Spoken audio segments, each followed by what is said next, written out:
Good morning to all of you. Myself Madhu Trivedi.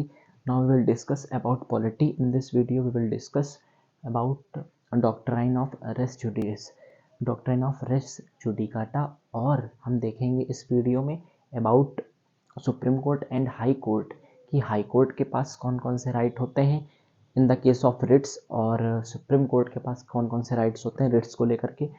तो हमने पिछले वीडियो में डिस्कस किया था कि 5 रिट्स होते हैं अंडर आर्टिकल 32, और हम आर्टिकल 33 के बारे में भी इसमें देखेंगे।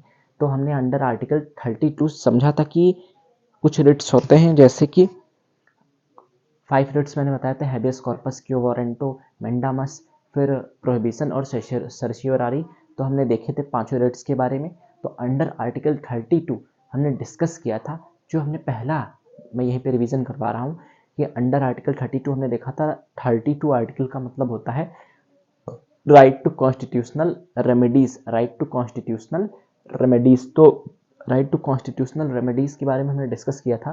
तो वहाँ पे पहला कौन सा रिट था? तो पहला था हैबियस कॉर्पस, मतलब टू कॉल द पर्सन, मतलब यहाँ पे टू कॉल द बॉडी, मतलब जिसने कोई भी, जिसके खिलाफ केसेस हैं और लग रहा है उसने कोई गुनाह किया है, तो उस व्यक्ति को ले आओ।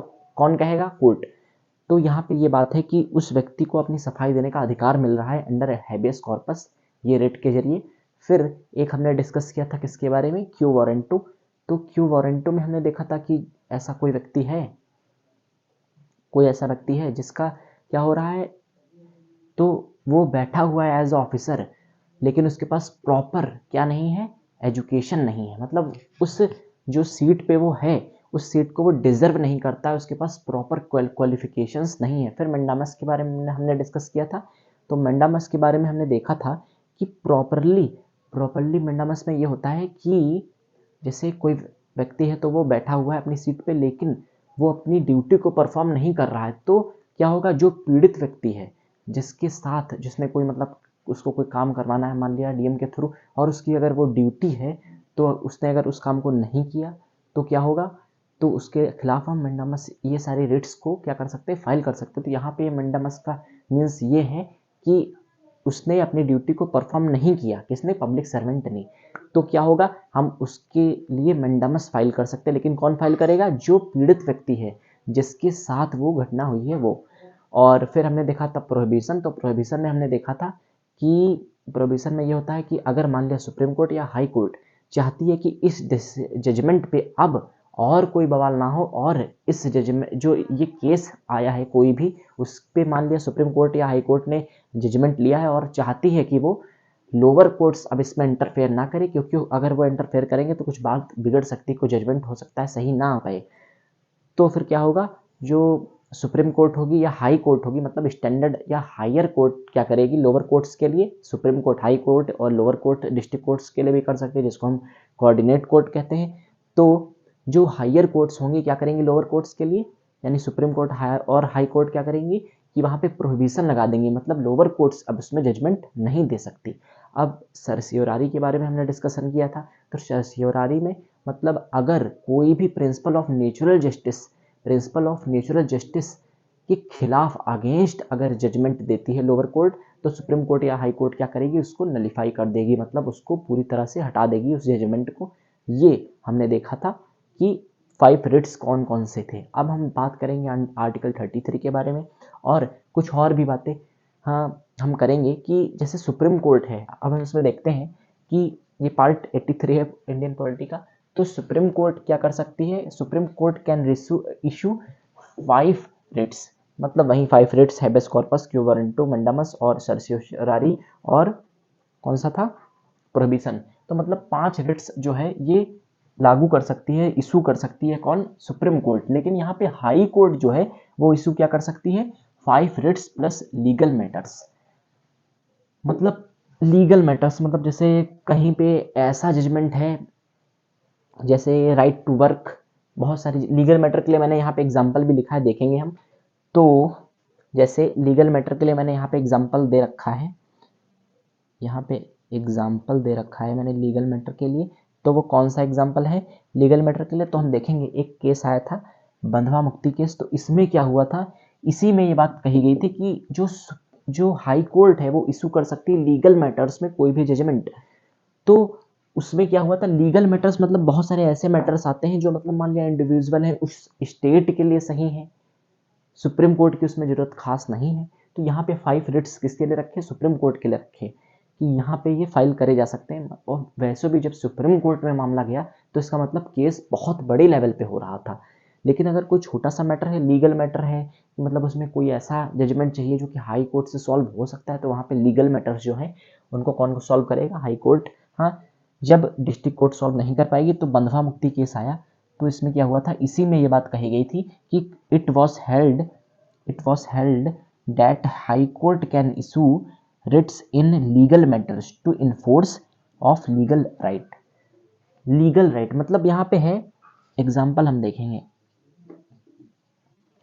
क्या है। मतलब ये तो हमने देख लिया कि लागू हो गई हाई कोर्ट की, हाई कोर्ट लीगल मैटर्स में क्या कर सकता है, रिट्स इशू कर सकता है। लेकिन क्या हुआ, अब इस केस का मतलब क्या है, बंधवा मुक्ति केस, मोर्चा केस, इसका मतलब क्या है। तो बंधवा मुक्ति मतलब नाम से ही समझ में आ रहा है, बंधवा मजदूरी जो लोग करवाते थे, बंधवा लेबर लोग जो होते थे, वो दूसरों की ज़मीनों में बहुत समय तक की काम किया उन्होंने। तो क्या होता था कि मान लिया उनके ज़मींदार रहे तो कोई रहे, तो उन्होंने उनको लेबर ऐसा रखा और उनको कुछ रुपए उस समय दे दिए थे, लेकिन अब उस रुपए को चुकाने के लिए वो ज़िंदगी भर वहाँ पे लेबर की तरह काम कर रहे हैं, लेकिन उसको कोई उसका पैसा नहीं मिल रहा। बंधवा मुक्ति केस, मोर्चा केस इसीलिए हुआ कि वहाँ पे उनको मतलब राइट टू वर्क का अधिकार है, उनके पास राइट टू वर्क का अधिकार है, लेकिन राइट टू वर्क का अधिकार है, अगर वो काम करे तो फिर क्या हो, तो उनको पेमेंट भी तो मिले, सैलरी भी तो मिले, फ्री में थोड़ी ना काम करेंगे। तो मतलब राइट टू वर्क तो है, लेकिन उनके पास पेमेंट भी तो हो, सैलरी भी तो हो।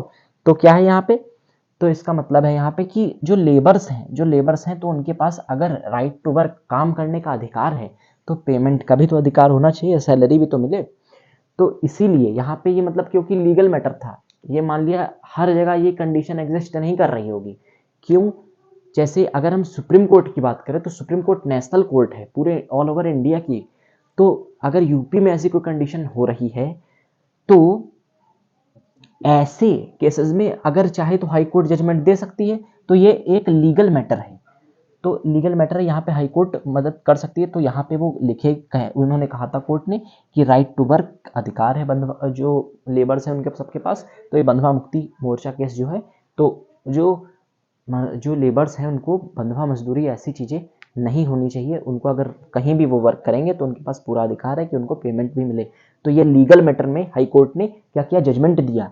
तो यहीं से आया कि हाई कोर्ट जो है वो जजमेंट दे सकते हैं लीगल मैटर्स में। तो ये हो गया। फिर हम देखेंगे तो मतलब क्या है, 5 रिट्स प्लस लीगल मैटर्स। तो कौन देगी, हाई कोर्ट, लेकिन सुप्रीम कोर्ट क्या कर सकती है, 5 रिट्स दे सकती है। तो अब हम देखेंगे डॉक्ट्राइन ऑफ रेस जुडिकाटा। तो इसका मतलब क्या होता है, ये जो डॉक्ट्राइन्स होते हैं ये मोस्टली किसी भी कॉन्स्टिट्यूशन के अंदर नहीं लिखे होते, लेकिन क्या होता है कि इन डॉक्ट्राइन्स के थ्रू हेल्प मिलती है। इसीलिए डॉक्ट्राइन्स, क्योंकि मोस्ट ऑफ द जो हमारे रहे हैं यहाँ बहुत सारे इंडियन जो पॉलिटी की जानकार हैं, तो उन्होंने पूरे भारत से मतलब जब मान लिया कोई जुडिशरी में कोई ऐसा केस आया तो जिसके जरिए बहुत सारे, जैसे doctrine of basic structure doctrine आया था, तो ऐसे बहुत सारे डॉक्ट्राइन्स आते हैं, इनकी इंपॉर्टेंस होती है। तो डॉक्ट्राइन मतलब क्या होता है कि डॉक्ट्राइन मतलब यहाँ पे कुछ ऐसी चीज़ होगी जो सबको रिलीफ प्रदान करेगी, ऐसी चीज़ें मीन्स इसका मतलब है डॉक्ट्राइन ऑफ रेस जुडिकाटा का मतलब होता है means whenever a case has been decided by one competent. मतलब क्या है यहाँ पे कि अगर, पहले हम समझ लेते हैं एक बार, हाँ पढ़ लेते हैं कि whenever a case has been decided by one competent court it should not be decided by another court। इसका मतलब यहाँ पे क्या हुआ, हमने एग्जाम्पल लिखा है कि if high court dismissed any writ it will not be entertained by supreme court but there is one exception does not apply on habeas corpus। लेकिन यहाँ पे क्या है, एक एक्सेप्शन है, ये हैबियस कॉर्पस के लिए अप्लाई नहीं होगा। अब इसका मतलब क्या है कि अगर कोई कोर्ट, मान लिया हाई कोर्ट, यहाँ पे हम हाई कोर्ट मान रहे हैं क्योंकि मैंने एग्जांपल वहीं लिखा है कि high court whenever case whenever a case has been decided by one competent court. मतलब कोई केस आया, उसके बारे में जजमेंट किसने दे दिया? हाई कोर्ट ने दे दिया, पूरी तरह से उसको डिसाइड कर दिया, तो क्या होगा? और फिर it should not be decided by another court, तो उस पर दूसरी कोर्ट क्या करे? जजमेंट ना दे। ये हमारे इंडियन कॉन्स्टिट्यूशन में पूरी तरह से एग्जिस्ट करे ना करे वो बात अलग है, लेकिन हमको यहाँ पे समझना है कि डॉक्ट्रिन ऑफ रेस जुडिकाटा होता क्या है। यहाँ पे हमको केवल इससे मतलब है, तो कि यहाँ पे तो केवल इतना कह रहे हैं कि अगर कॉम्पिटेंट कोर्ट है, हाँ कोर्ट है, तो क्या होगा? अगर उसने कोई जजमेंट दे दिया है तो फिर दूसरी कोर्ट उसमें जजमेंट ना सुनाए, इसका सीधा सा मतलब ये है। लेकिन अब यहाँ पे मैं एग्जाम्पल क्या हो सकता है कि अगर हाई कोर्ट ने कोई रिट है तो उस रिट को डिसमिस्ड कर दिया है कि मतलब वो रिट नहीं देना चाहिए, तो उसमें सुप्रीम कोर्ट क्या करेगी? सुप्रीम कोर्ट उसमें इंटरफेयर नहीं करेगी। लेकिन एक्सेप्शन कहाँ पे होगा? हैबियस कॉर्पस में। हैबियस कॉर्पस में क्या होगा? एक्सेप्शन होगा। जैसा मैंने लिखा है बिल्कुल डेफिनेशन जो आएगी, हाँ अगर पूछा जाएगा डॉक्ट्रिन ऑफ रेस जुडिकाटा के बारे में, इसके बारे में बहुत ब्रीफली नहीं पूछा जाता है, तो क्या होगा? आप केवल सिंपल डेफिनेशन लिख सकते हैं और मतलब केवल इतना समझ सकते हैं कि कॉम्पिटेंट एक कोर्ट अगर होगी तो मतलब मान लिया हाई कोर्ट है तो सुप्रीम कोर्ट जो है, तो अगर एक कोर्ट ने जजमेंट दिया तो दूसरी कोर्ट उसमें जजमेंट ना सुनाए। यहाँ पे केवल इतनी बात कहने की कोशिश करी गई है। और एग्जाम्पल में यही आप लिख सकते हैं कि अगर हाई कोर्ट जो है उसने डिसमिस्ड कर दिया कोई रिट को, तो कोर्ट उसमें बहुत इंटरफेयर नहीं करेगी। लेकिन यहाँ पे एक्सेप्शन है हैबियस कॉर्पस में। हैबियस कॉर्पस एक ऐसी चीज है, एक ऐसा वेपन है हैबियस कॉर्पस पीपल्स के पास कि हमको सफाई देने का मौका होता है, लेकिन यहाँ पे हैबियस कॉर्पस भी कब अप्लाई नहीं होता है? During emergency. एक चंद्रचूड़ केस हुआ, चंद्रचूड़ जस्टिस थे, तो उन्होंने कहा था कि हैबियस कॉर्पस इमरजेंसी के दौरान नहीं लग सकती। मतलब अपनी सफाई अगर कोई व्यक्ति देना चाहे तो इमरजेंसी में ऐसा नहीं हो सकता, संभव ही नहीं है। क्योंकि मान लिया अगर मिलिट्री ने किसी को कहा है बाहर नहीं निकलना है, तो वो कोर्ट में जाए और हैबियस कॉर्पस की मांग करे, तो क्या होगा? तो वहाँ पे उसको कह दिया जाएगा कि during emergency we can't do anything, तो फिर हैबियस कॉर्पस अप्लाई नहीं हो सकती। तो हैबियस कॉर्पस एक्सेप्शन है, यहाँ पे सुप्रीम कोर्ट इंटरफेयर कर सकती है। हाँ, लेकिन यहाँ पे अगर बात करें तो हाई कोर्ट ने अगर डिसमिस कर दिया कोई रिट को, मतलब हमको नहीं देना है इसको, हाँ तो अगर हाई कोर्ट डिसमिस करेगी तो कोई ना कोई वजह भी तो होगी उसकी, ऐसे तो ही नहीं करेगी। तो फिर डिसमिस अगर कर दिया तो उसमें सुप्रीम कोर्ट बहुत ज़्यादा इंटरेस्ट नहीं लेगी, इंटरफेयर नहीं करेगी। तो ये बातें हो गई। फिर हमने केस भी समझ लिया है, मधवा मुक्ति मोर्चा केस। फिर अब हम देखेंगे आर्टिकल 33। इसके बाद आर्टिकल 34 अगले वीडियो में डिस्कस करेंगे। तो जो पार्लियामेंट है, द पार्लियामेंट कैन मॉडिफाई, जब पूरी पॉलिटी के वीडियोस हो जाएंगे तो लास्ट में हम सारे आर्टिकल्स को जो हमारे लिए इम्पोर्टेंट हैं, लगभग हम सारे आर्टिकल्स को एक ही जगह, जैसी सीरियल में हमने पढ़ा है वैसे सीरियल में लगभग एक जगह हम देखेंगे सारे आर्टिकल्स को। तो द जो पार्लियामेंट है वो क्या कर सकती है? मॉडिफाई कर सकती है फंडामेंटल राइट्स को। अब ये कौन सी बात हुई कि जब साफ साफ कहा है, हाँ, कि पॉलिटी में हमारे इंडियन कॉन्स्टिट्यूशन में ये बात आती है कि कोई भी चाहे वो गवर्नमेंट हो, कोई भी हो, लेकिन वो इंटरफेयर नहीं कर सकता है किसमें? कॉन्स्टिट्यूशनल गोल में। मतलब जो कॉन्स्टिट्यूशन का मेन एम है उससे छेड़छाड़ कोई नहीं करेगा। जैसे राइट टू लाइफ है तो सबको जीने का अधिकार है, लेकिन उससे छेड़छाड़ अगर कोई करे तो ये नहीं हो सकता। लेकिन कुछ जगह पे एक्सेप्शन है, क्यों? इसीलिए प्रॉपरली अंडर आर्टिकल 33 बात कह दी गई कि, और ड्राफ्टिंग कमेटी ने ही इस बात को कह दिया कि पार्लियामेंट जो है मॉडिफाई कर सकती है फंडामेंटल राइट्स को, लेकिन कहाँ पे कुछ कंडीशंस हैं। तो देखते हैं हम कंडीशंस। पहली कंडीशन है मेंबर्स ऑफ आर्म्ड फोर्स, दूसरी है लॉ एंड ऑर्डर मेंटेनेंस, फिर है तीसरी इंटेलिजेंस, फिर deployed in telecommunication for law and order. तो पहली कंडीशन किसके लिए है? आर्मी के लिए, कि मेंबर्स ऑफ आर्म्ड फोर्स मतलब अगर कोई आर्मी मेंबर, पहले हम एग्जांपल ही देख लेते हैं।